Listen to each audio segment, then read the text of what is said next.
Welcome back, New York Liberty fans, for another episode of Gotta Get Up. Brian Fleurantin and I, Erica L. Ayala, are going to talk about, of course, the last win against the Las Vegas Aces, making a little bit of history at home and equalizing the regular season series. Now, if we count, of course, the Commissioner's Cup, the Liberty have the overall series. But we're going to talk about Vegas. We're going to talk about this winning streak that New York has been on and take a look at the rest of the WNBA schedule and the race for number one. All that and more coming up on Gotta Get Up. Gotta get up. Gotta get up. Hey, women's basketball fans, welcome to Gotta Get Up, a podcast for New York Liberty fans brought to you by Rosie Media and hosted by Erica L. Ayala. And welcome to another episode of Gotta Get Up, a podcast for New York Liberty fans. My name is Erica L. Ayala, and as always, I am here with Brian Fleurantin, who is back in BK after being in Michigan for a little bit.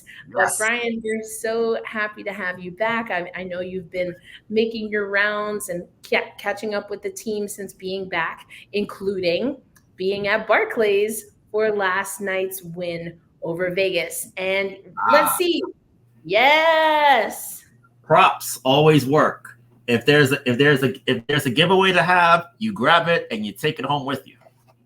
That's it. Between Brian and his pizza box and Sandy Brondello and her bucket cap, I mean, y'all staying fresh in BK. You love to see it.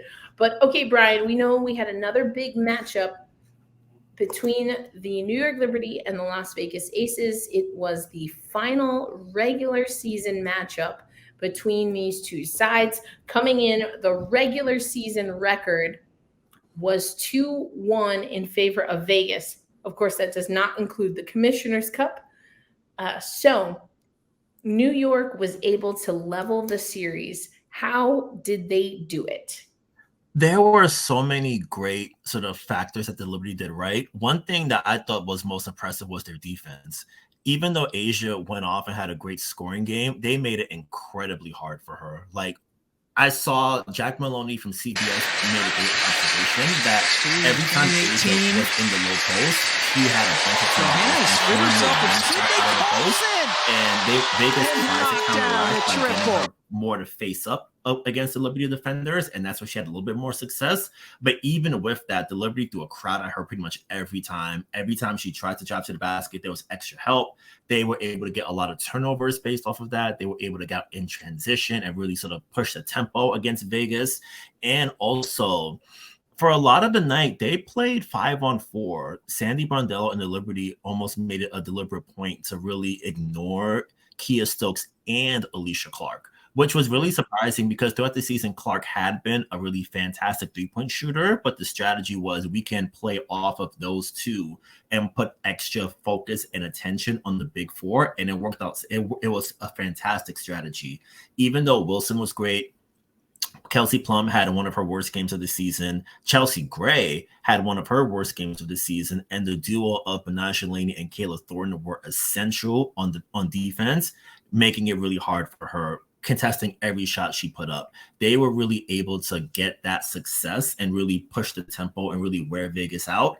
And on the other side, they started a little bit slowly. They were down like 16-7 to begin with, but you never felt like they were going to fall out of range. Like it was very, okay, we took this first hit. Let's center ourselves. Let's get back on the go. Let's keep getting those good shots we've been getting so far. And then gradually the three-pointers started to fall, and that opened up driving lanes. Vandersloot had so much success finishing at the basket, finishing in traffic, spotting up, finding players on the move. It was a really great game in that regard for Courtney. Sabrina had, I thought, one of her best all-around games on both sides of the ball. She was very sort of stout defensively, even though Vegas was making an effort to go after her frequently. She was able to hold up well, play well into the team's scheme of the defense. And then on offense, a lot of great movement off the ball, a lot of catch and shoot threes.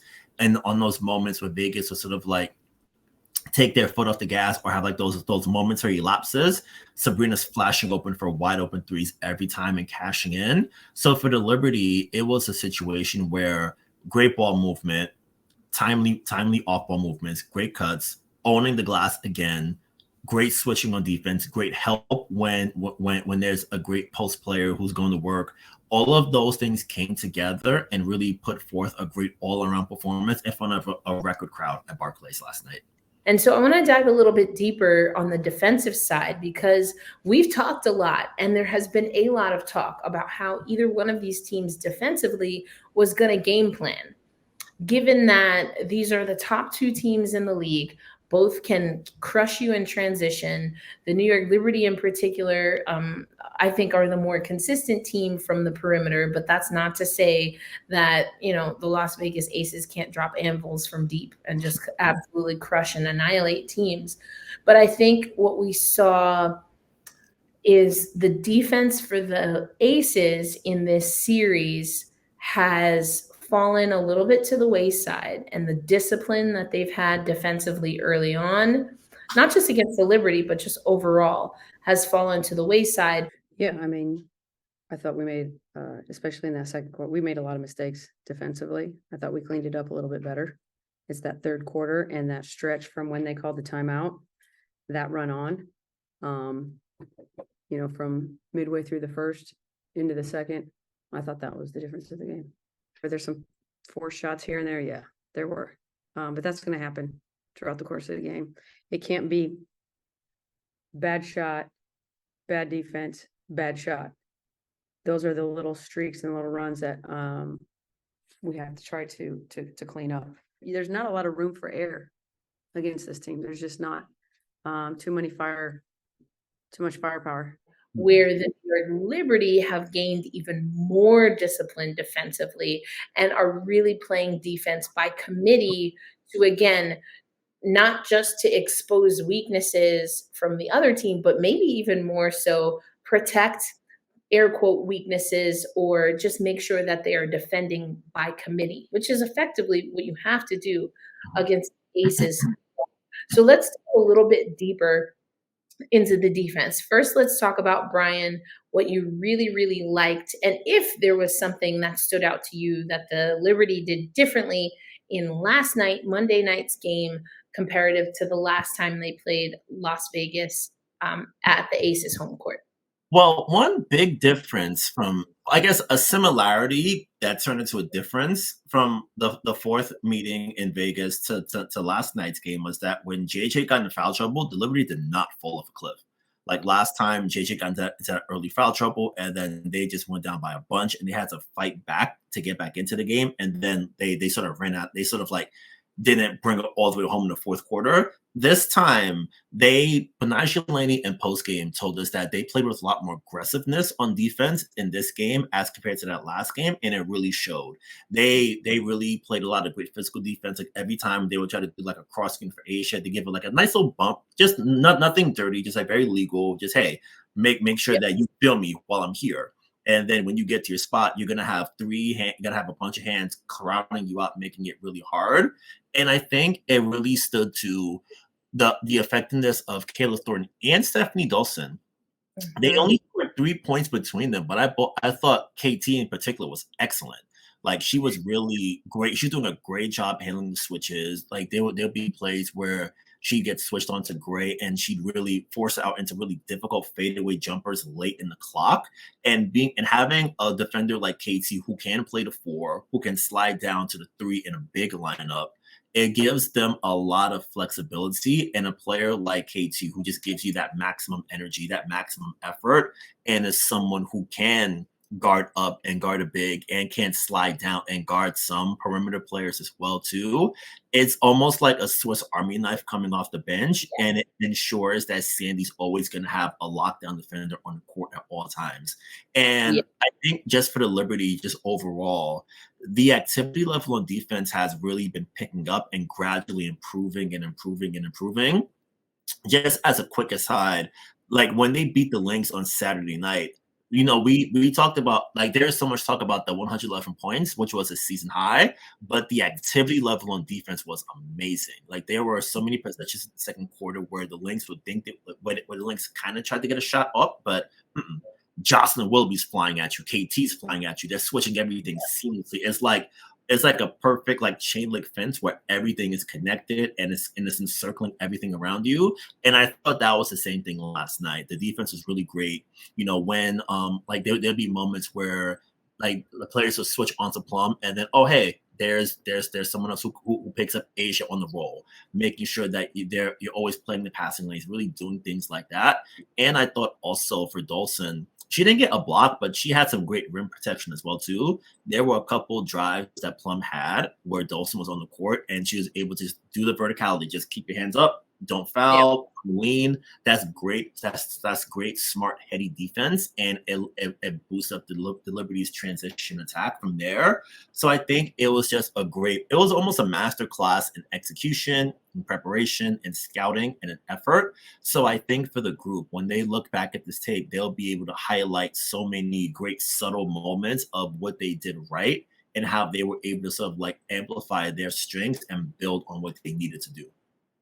I love that you mentioned Steph Dolson, and I want to stick there for a minute before also going to something that Jackie Powell and I talked about while you were on vacation, and that is this small lineup for the New York Liberty, because it's something that we saw again against the Aces, and they've been using it a little bit more. But to talk about Steph Dolson, so if you look at her minutes, she played the least amount of minutes between anyone that got to see the court, 605.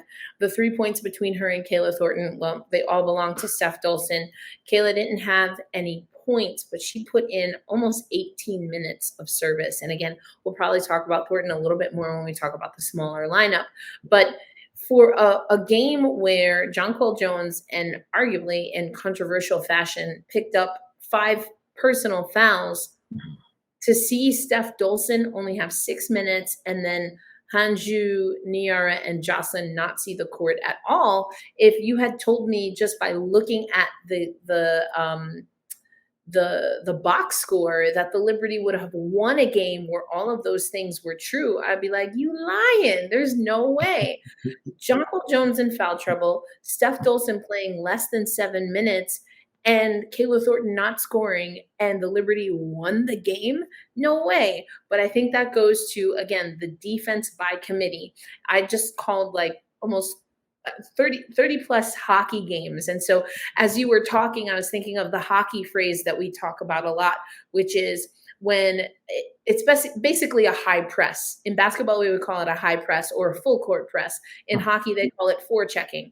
As soon as the other team has the puck on their stick, boom, you're down their throats. As soon as the other team inbounds the ball, before they inbound the ball, boom, on their throats. And I remember when I was in New York a couple of weeks ago now, at the top, closer to the top of the month, one of the things that Sandy Brondello would stop practice for is if on the inbound in the scrimmage, she felt that her team wasn't high pressing enough. So I think that also goes into it. Defense is truly about positioning, cutting angles, and a lot of that is anticipating. You are trying to erase something. Good defense erases something before it happens, as opposed to reacting. The best defense, that's how you do it. And blocks are fun. And sometimes you can see players, I think Asia Wilson does this, Brianna Stewart does this. They can bait people into, oh yeah, I'm about to swat this crap. And so that's the more fun part of defense, right? But honestly, it's really about anticipating. So I think we've started to see that the instincts, right, the spidey senses for the New York Liberty are much more heightened, and it's muscle memory for them now. I think there's also, though, a decent amount of communication that we're also seeing, more verbal communication, and having the confidence to let your teammate know they need to be here, or that you need this, or, to do that. And so I think it's just really clicking. But as I said, I think the other piece of this, and it's actually something that we heard from Vegas camp earlier. Vegas is a team that Becky Hammond said something, and shout out to Nikias who asked this question, but she said something akin to her team works hard on defense because they know that when they work hard defensively, they are rewarded on the offensive side. Yep. That always stood out to me. And we talked about it a little bit with Vegas, but I think they've lost a little bit of that, whether it's the fatigue, which I know has been a big conversation, or whether it's just, sometimes the way you think of quote unquote reward. And again, that's just kind of a phrase that Becky Hammon used. Sometimes if you get too much of a good thing, you take it for granted, right? And so has that been something that, just from a mentality perspective, that the Aces need to get back to basics when it comes to that hard-nosed defense? I think it could be. But also, the reason I wanted to talk about the Aces defense is because they also got thrown something in the last two games, but particularly in this one, where they had to adjust. And it's the Liberty going with a smaller lineup and being successful with that smaller lineup. Because the Aces and the Liberty are two teams. I think you can put Connecticut in there even without Bree Jones. With Bree Jones, for sure. Without Bree Jones, these are three teams, and they're the top three teams that will suffocate you offensively and defensively in the paint if you let them. So the Liberty, though, and again, we saw that heat map, the Liberty have been able to spread that suffocating, dominant perimeter defense and also fatigue and frustrate Kelsey Plum. To what effect do you think that having Maureen Johannes play more minutes and then have Kayla Thornton step up into, more of a post role, like you said, for playing 4 or guarding the 4-5, in what ways do you think that gave Vegas some difficulty with what their defensive assignments were? Yeah, for Marine in particular, she's someone that is so quick off the ball, and when she gets downhill, like I was sitting in press row, like her first shot was the runner that she just like floated off the bank. I just looked around, I'm like, wait a minute, like did we just see this? I'm like, what? So just having that, Becky in postgame was like, Johannes comes in, hits us again for 8 quick ones. She does her work dirty. She's like a little assassin. Sniper. It comes in, bang bang, and she's out before you even see her.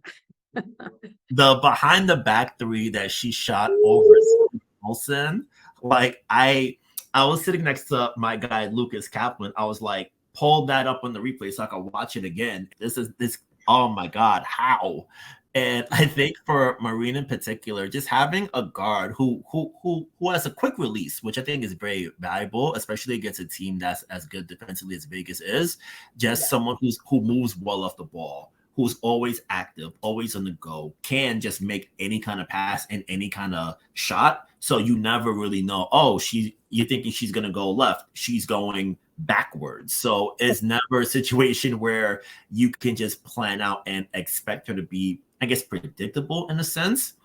So having a player like Marine, which also, to the fatigue point, there was a point early in the season where it looked like Courtney Vandersoot was getting a little bit tired. It was a lot of heavy lifting on her.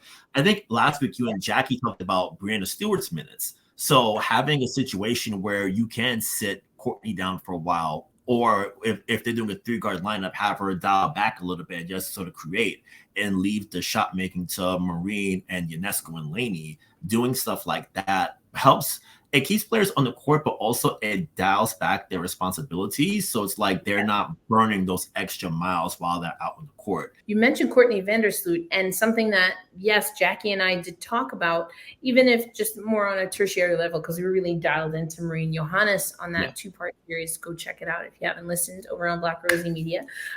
But Courtney Vandersloot, 17 points. Now we saw Vandersloot have difficulty even in the last 2 prior to yesterday, the last 2 games. So one, it was a split, the win in the Commissioner's Cup and then the loss to Vegas in the regular season.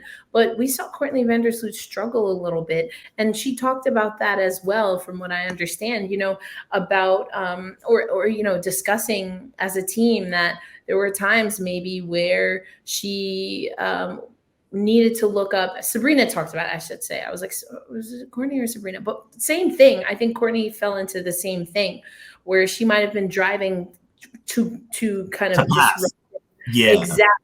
And not looking for her own shot. And that's what led to a decent amount of turnovers. Like we talked about this last time you and I were on the podcast. The turnovers were getting a little bit crazy. And we saw that they had a season low against the Lynx. And you talked about how the ball was just moving.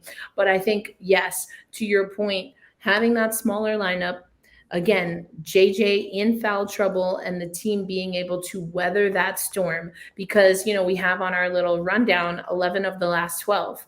The Liberty have won 11 of their last 12 games. And we've been talking about Jonquel Jones being a huge part of that.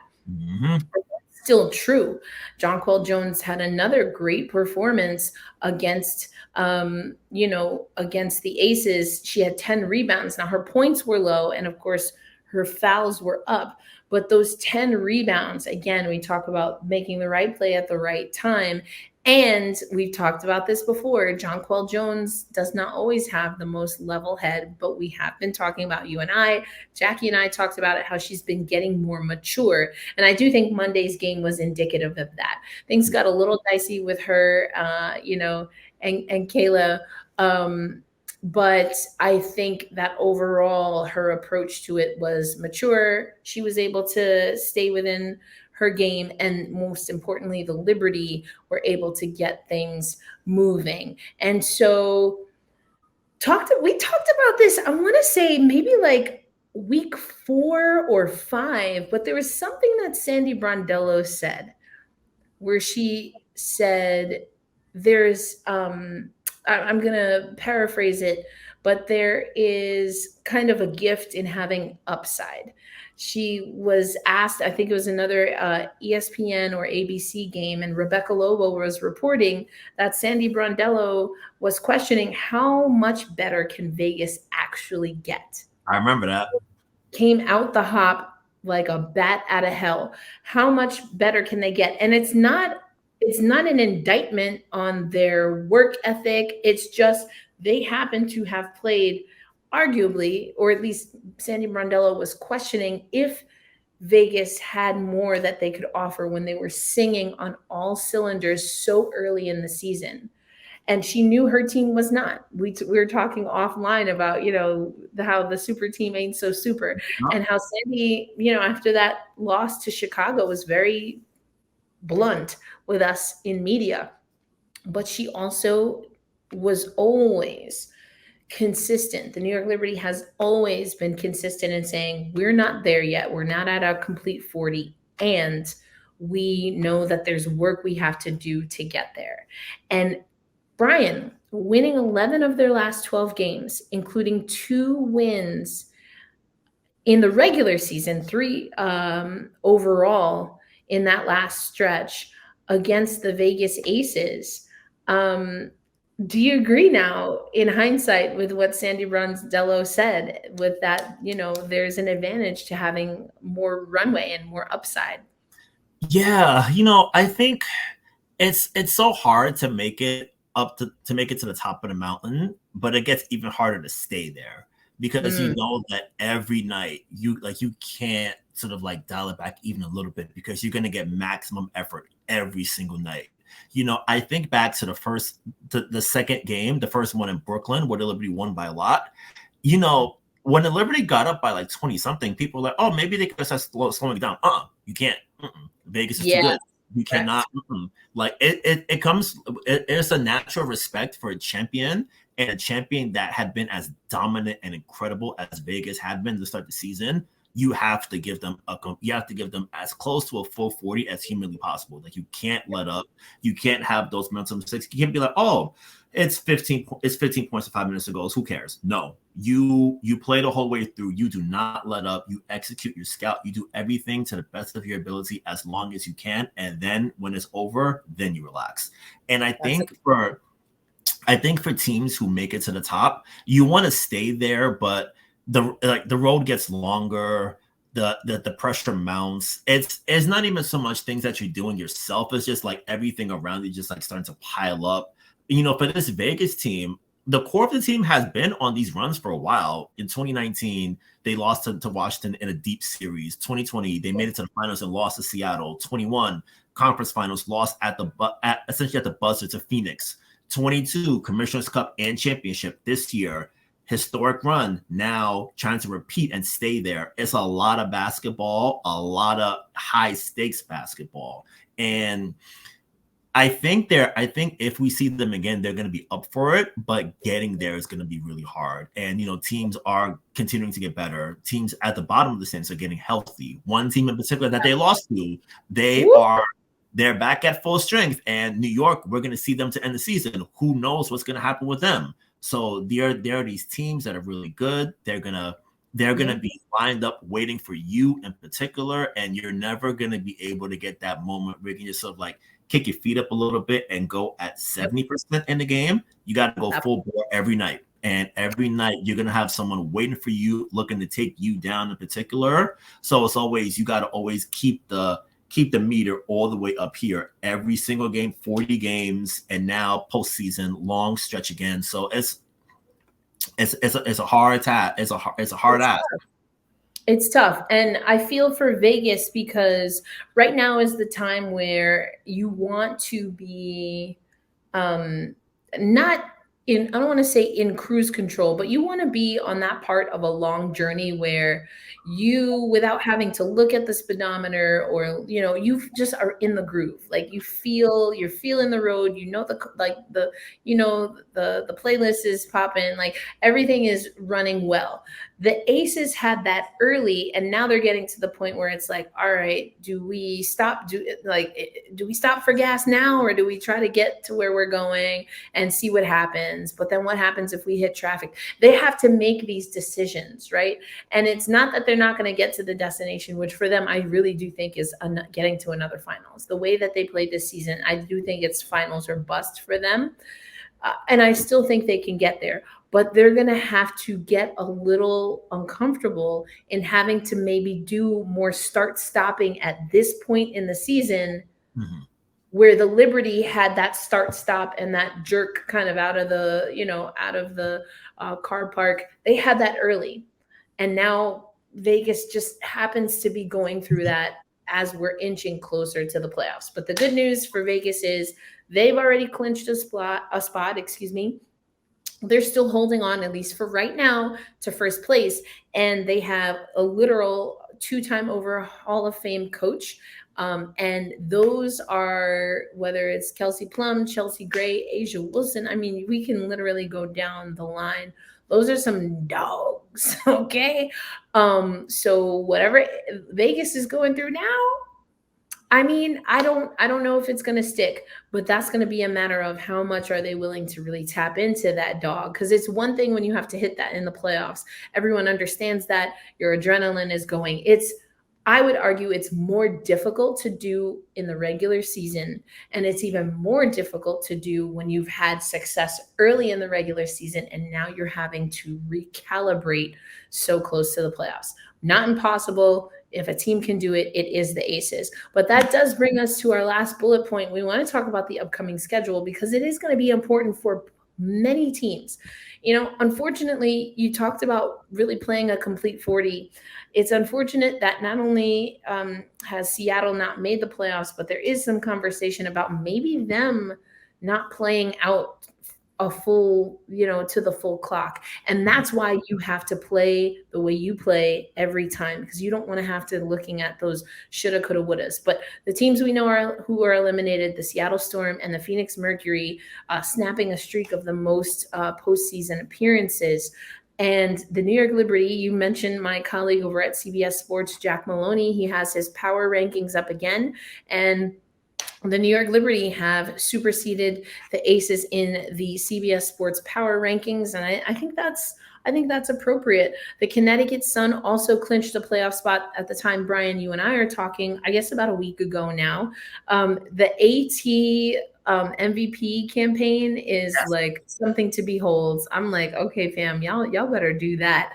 But then here are the teams that are kind of the first ones in, then we have some bubble teams, and then who will be the first ones out. Let's start from the bottom. The Indiana Fever, I don't think altogether so surprising, but they would be one of the first teams out. And we're actually on the brink of elimination, but were able to stave that off against a team that we'll talk about that's a little bit higher up in the standings. Then another team that I do think is a little bit surprising, but had a super roller coaster season, which in some ways started when their head coach / GM decided to take his talents to north, and that's the Chicago Sky. They would be, right now they're on the outside, looking in. They're in the 9 spot, at least in the power rankings. In the standings, let me just double check, because those are technically 2 different things. But they're on the outside looking in. Yes, they're in the 9 spot there. Just wanted to double check that. Then if you look at the first teams in who are in playoff position but haven't officially clinched yet, the Dallas Wings. The Dallas Wings have effectively been sitting in that 4-5 spot for the majority of the season. I feel pretty confident that they're going to be able to get it done.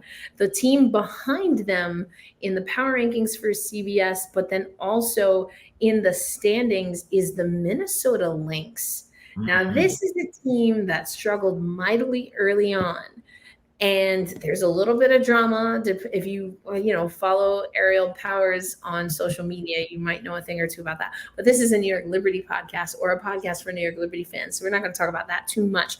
But they are starting to work their way back. If you talk about the Lynx, I think you have to talk about Diamond Miller, right? And the fantastic season that Diamond Miller has had. And if Diamond did not get hurt early on, could it have been a different kind of trajectory for Minnesota? I guess we'll never know. But they are in that 5 spot. And then Washington, Atlanta, and the Sparks are, and more so really Atlanta and the Sparks are, I guess what you could say arguably are the bubble teams, although I do think all of them will get in at this point. But the Sparks finally getting healthy. Do want to just send our best wishes to Lexi Brown, who's been dealing with a virus all year and has had a few different health setbacks for that. It was announced that she will officially miss the remainder of the season. Again, this is a podcast for New York Liberty fans, but there's just a lot going on in the W, and we want to send our healing vibes to Lexi Brown for that. But a team that's had to battle a lot. And, we know what the Derek Fisher era was, and a lot of people have a lot of things to say about Kurt Miller, and I think a lot of it is valid. But another thing is valid is that under the radar, Kurt Miller made the Connecticut Sun a perennial top 3 team. Period. Mm-hmm. And that just don't go away. To quote, I've remixed it a little, but to quote I Love in Basketball, it just don't go away. So, and you're starting to see that. So I'm curious to see what the Sparks can be, and they could be a dangerous team down the wire. So that's kind of the quick rundown of where we are. Again, check out my colleague over on CBS Sports, Jack Maloney, for the power rankings, but also in the standings. Now, why that's interesting, Brian, is because, well, we have a few games that at the time that we're recording are tipping off, including a few on CBS. But, Atlanta is going to play. They play Washington. Let me make sure I have this right. But Atlanta has a tough go for a team that, could be on a bubble. They have a tough go. They have to play. They're playing Phoenix right now. They play Minnesota, who, again, has been a team that, they can disrupt some things. They play Seattle, but then they also have to play Washington and Dallas before the season is out. So I think that's going to be really interesting. But if we look at New York, Brian, they're 1.5 behind the Aces. So first place still in play. How do you like their chances? Let me give you the rest of the way. For the next 2 weeks in the WNBA, the Liberty will play the Connecticut Sun. They will play the Chicago Sky. They will play the Dallas Wings, the Sparks, and the Mystics. Do you think they can keep that streak that they have going and potentially run the table? It's going to be really hard, but I think they can do it. I think what helps the Liberty is that they're able to beat you in so many different ways. On a night like last night, where JJ said foul trouble, it's okay. Sabrina Ionescu is hot from 3, and then Brianna Stewart picks it up in the second half. good to go. And last week in the Sun game, JJ, when Liberty made their big comeback, it was powered by JJ wearing Connecticut out in the post. Connecticut, they're a bit without Bree Jones. They've lost so much great size in the post, and now a player like JJ is uniquely exploited to really maximize and punish a team like that. So that helps the Liberty in that game. And Connecticut's guard room with Dejanay Carrington still less than 100%, and also what helps the Liberty is that Connecticut's going to be on the second night of a back-to-back when they play the Liberty on Friday. So that could help the Liberty out as well too. So you may get a Connecticut team that might be running a little bit tired, and then you can take advantage that way. And then the rest of the way, Dallas on Tuesday in Dallas is going to be really hard. The Wings, they're such a complicated team to figure out because some days they look completely incredible. Like when they beat the Aces and the Liberty, it was like, oh my God, this is incredible. And then other games, you watch them, it's like, wait a minute, what's happening here? So it's gonna be a tough outing for sure. The Sparks, like we mentioned, a Kurt Miller team is always gonna be ready to rock and roll. They've gotten so much better over time. They started to get a little bit healthier. Nneka Ogwumike is making what I think is a stealth all WNBA run to make the first team. So it's gonna be fascinating to see how she does. And then the season finale with Washington, we'll need to find Nisha so we can talk with her about the Mystics again. Because I'm like, wow, I was joking with some friends of mine. I was like, do I go for the Mystics pump pick again when I've seen them not hold it down before? I'm like, I want to do it, but I'm like, I know better, but I'm thinking about it. Like I'm like, hey, they're fully healthy. Maybe I bet the house on Washington. I don't know. Looks like in a couple weeks, but we'll. Okay, you're right though. We gotta have Misha back because we kind of asked her. EDD was out at the time. Last time she joined us here on Gotta Get Up, a podcast for New York Liberty fans. She wanted to come talk some Liberty Aces with us, and we did carve out some time to talk about Washington. And what did she say? She talked to us about if that had been a team that had been able to eliminate that injury bug, that she would have liked to see what they could do as a healthy squad. And we might get the answer to that coming down the wire. So now, speaking of Washington, the Aces will play they will host Washington later this week on Thursday. And then the rest of the way for them are the 3 games against the 2 eliminated teams. So they'll host Seattle, then they have a home and home with Phoenix. So for the New York Liberty, I agree with you. It's not impossible. It could be difficult, but not impossible for them to win their last 5 games. And they're only 1.5 games back of the Las Vegas Aces. So then the next question that I have for you, Brian, is because even though the New York Liberty did what they had to do, they got the win against the Aces to at least keep first place within reach.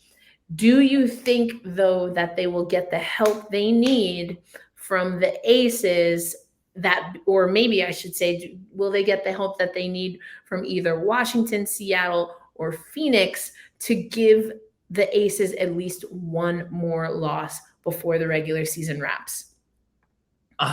Do I wanna bet the house on the Mystics? I am going to bet my house on the Mystics for Thursday. I think Washington's got a lot to play for. Deladon is back. Shakira Austin's back. Ariel Atkins was spraying it from 3-point range last time out. Sykes and Cloud really give a lot of pressure on guards, and we saw how the Liberty were able to pick up the Aces full court a lot on Monday night. That wore them down a little bit. And I think for the Mystics, since they have so much to play for, they're going to be up for this contest. And I think for them in particular, the 4th seed is still within range technically. They'll need to go on a run of their own so they can get that home court advantage in the first round, because this group is essentially the same as the one last year, and they had to go to Seattle. And then they lost 2 close games out there, and they never got that home playoff game in their arena. So I think for this Mystics group, if there is a chance to get to that 4th spot, they're going to go for it. And I think that with having this full group as close to with the exception of Chrissy Tolliver, who's still out, but having as much of the core players in as possible, and they're off to a pretty great start so far at the time of this recording.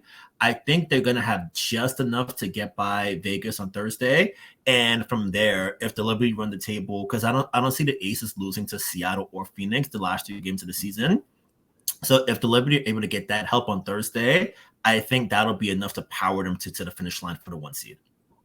Okay. All right. Well, we'll have to see how it all plays out. And Brian spoke it into existence. So we're going to have to get Misha back on here because, yes, things will come down to Washington a few ways over. Washington plays an integral part for how the seeding for the rest of the way goes. But Brian, we're going to leave it there for now. It's going to be an exciting week or so for the WNBA and definitely for a new New York Liberty franchise. Before we get out of here, though, I heard we had a very special appearance from Jonathan Kolb at Barclays in the undergirds, the bowels of Barclays, if you will. Yes. And so just let the fans know, what is the good word from our general manager after an important win against Vegas and with 2 weeks left in the regular season? Yeah, absolutely. So Jonathan Kolb spoke with the assembled press in a scrum setting after post game on Monday night. We were really able to talk with him a lot just about how the franchise has sort of like grown to this moment in time with the sellout crowd at Barclays Center on Monday night from where they were in 2019 in Westchester, just the steps that they've taken to get to where they are now. And even sort of saluting the players who were traded last offseason in Natasha Howard and Crystal Dangerfield and how they've been integral to Dallas's success this season. So it was a lot of like happiness and pride that the franchise is here in this moment, but still also recognizing that there's still so many more miles to go and they're not at that full 40 yet where they want to be. So there's still a hunger and it's still desire to compete, make it as far as possible and keep building out from there. And he also talked about what he's seen, how the group has evolved on court. He made special mention, I think, the work that Sandy's done as far as like making sure everyone's on the same page, everyone's pushing in the same direction. And also we saw it in the Saturday game against Minnesota, cutting the turnovers down. Jonathan was talking with us about how the team has gotten more, the chemistry has continued to build. They're cutting down on those turnovers that they were making earlier in the season as a lot more focused, a lot more details oriented. And it's you're really starting to see the vision come into a full picture. They're not there. He acknowledged that there's still more to do and more to get better at to get to the last destination that they want to get to. But this season has been successful in so many ways. And the exit interviews last season, each player was like, we want to start by hosting a playoff series. Did that. Commissioner's Cup, got that. Magic number for the second seed is at 1. So they're going to have home court in the first round. And worst case scenario is going to be the 2 seed, but it can go as high as number 1 seed. So that way the playoffs go through Brooklyn. 3, making sure that the Liberty are a basketball team that unites all of New York City, which they've really made progress in that. Their attendance numbers have been up. The fans are really locked in. There's so much more. There's so much better promotion of the team, accessibility for the team. Like people know the players, in the bowels of the building every night. Like the workers who are leaving out the building, they're always stopping by to say, "Hey, that's a great game y'all played tonight." So you really get that homely community feel for the team in the city and the people who are in the building and around the community. So just being able to establish that foundation has been a huge goal for the franchise, and they've met that while still recognizing that they can still do a little bit more as we get to playoff times. Will there be even more people in the building? Yes. How do we get there? By playing great basketball, being really engaged in the community, doing things that really matter, and putting on a product that rewards people's loyalty. There have been fans who've been with the team since '97, through the lean years, through hopping through MSG, Newark, Westchester, and everywhere in between. They've been with them since 1997, and they are in a moment where you have a franchise that's ready to take that next big championship level leap. And for everyone who's been with them on this journey, it's been a bumpy road, but the franchise and the players feel an honor to represent them and really do this for them, so they feel loved and appreciated, and they're given a product that they can feel proud of. So I think for Jonathan, it was a lot of pride in when he was speaking with us, and also a hope that they can do even more special things coming up. I love it. I think there is so much upside. Excellent. Well, Brian, as always, it is a pleasure to have you join me on this weekly journey on Gotta Get Up, a podcast for New York Liberty fans. We will be back. We are definitely going to have Misha back. We're going to get into everything. And we also will have to talk about award season, because I think there's a decent amount of representation from the New York Liberty executives, coaches, otherwise, when it comes to the conversation on postseason awards. You mentioned, all WNBA, all defensive, all of that stuff. So show them the box one more time, Brian, before we get out of here. Yeah, let's get it. Let's go. Stu York City for MVP. Let's go. All right. Well, Brian, thank you so much. We're glad you're back from vacation, and we'll catch up with you next time. Thanks for listening to Gotta Get Up, a podcast for New York Liberty fans. And make sure you stay tuned either by subscribing on YouTube or following Black Rosie Media, because as we get into the postseason, Brian and I are just going to have to come with some extra love and extra flavor. So stay tuned for all of that. But we're going to call it a wrap for now. Peace out, everybody.